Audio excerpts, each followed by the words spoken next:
Καλημέρα. Δεγρέ ονομάζομαι. Ευχαριστώ.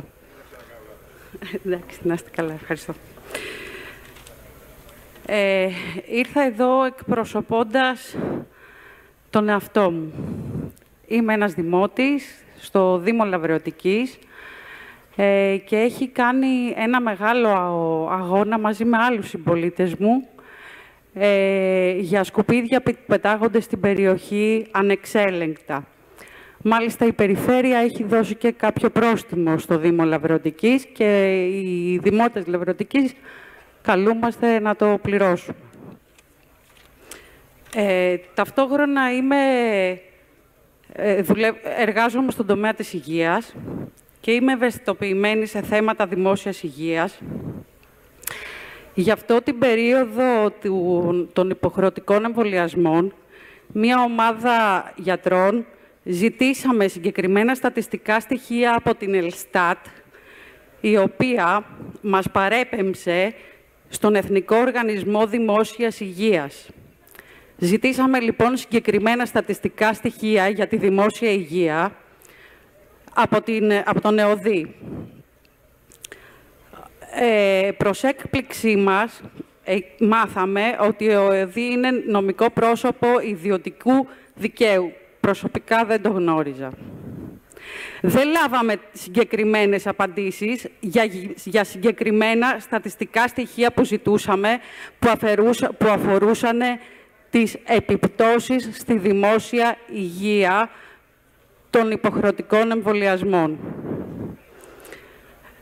Σήμερα, στο Λαύριο, ετοιμάζονται να φέρουν ένα σχεδιασμό, στρατηγική μελέτη περιβαλλοντικών επιπτώσεων για τη δημιουργία δικτύου μονάδων ενεργειακής αξιοποίησης απορριμματογενών ενεργειακών πρώτων υλών από αστικά στερεά υπόβλητα. Δεν ξέρω τι μελέτες έχουν γίνει για την υγεία μετά από τη μόλυνση της περιοχής από μία τέτοια μονάδα. Τι θα γίνει αν στο Λαύριο αρχίζει να πεθαίνει κόσμος χωρίς ένοχο και χωρίς εμφανή αιτιακή σχέση ενόχου θυμάτων?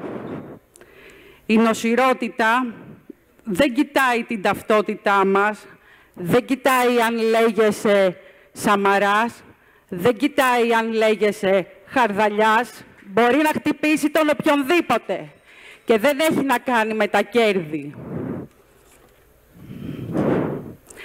Στην Αθήνα υπάρχει ένα πλήθος πολλών εκατομμυρίων ανθρώπων, σχεδόν η μισή Ελλάδα. Τι θα γίνει αν τόσα εκατομμύρια, από τόσα εκατομμύρια ανθρώπους, τα απόβλητα υπερσυγκεντρώνονται σε λίγες περιοχές? Πόσο θα επιβαρυνθούν οι κάτοικοι? Και θα ήθελα να κάνω και ένα ερώτημα και μία παράκληση προς την Περιφέρεια.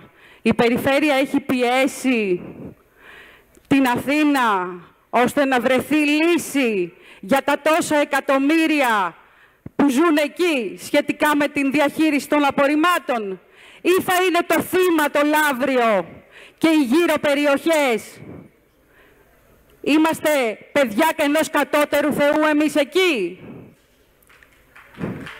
Ευχαριστώ πολύ που με ακούσατε.